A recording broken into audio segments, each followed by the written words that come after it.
So in the last 25 years, and then I'll play this little video, there's about 15 to 22 or 25% of the people who graduated 25 years ago.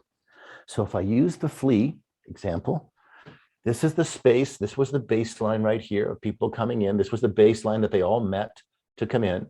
This was the size of the jar that they were learning to jump in. Then every 4 years or so, the line is pretty consistently down. I just notice a little hiccup every 4 years or so. So I wrote it in. It's not scientific, it's just my observation. So every 4 years, this is declining. So now this next 4 years, this is the size of their jar. Look, the jar is getting shorter. The lid is, they're not jumping to the lid anymore. They're not even going to jump to the lid or past the lid. And again, 4 years, 4 or 5 years later, the jar is smaller and the jar is smaller and the jar is smaller.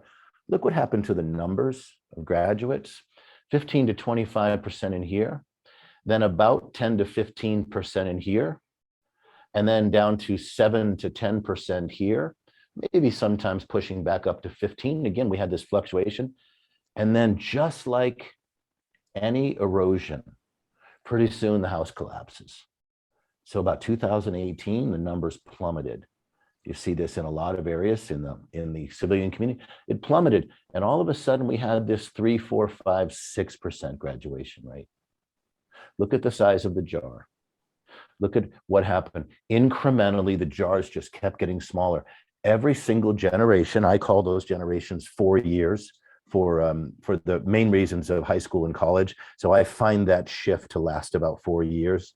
There's probably many, many reasons for it. Again, rotation of teachers, parenting, whatever. There's probably a lot of things that go on.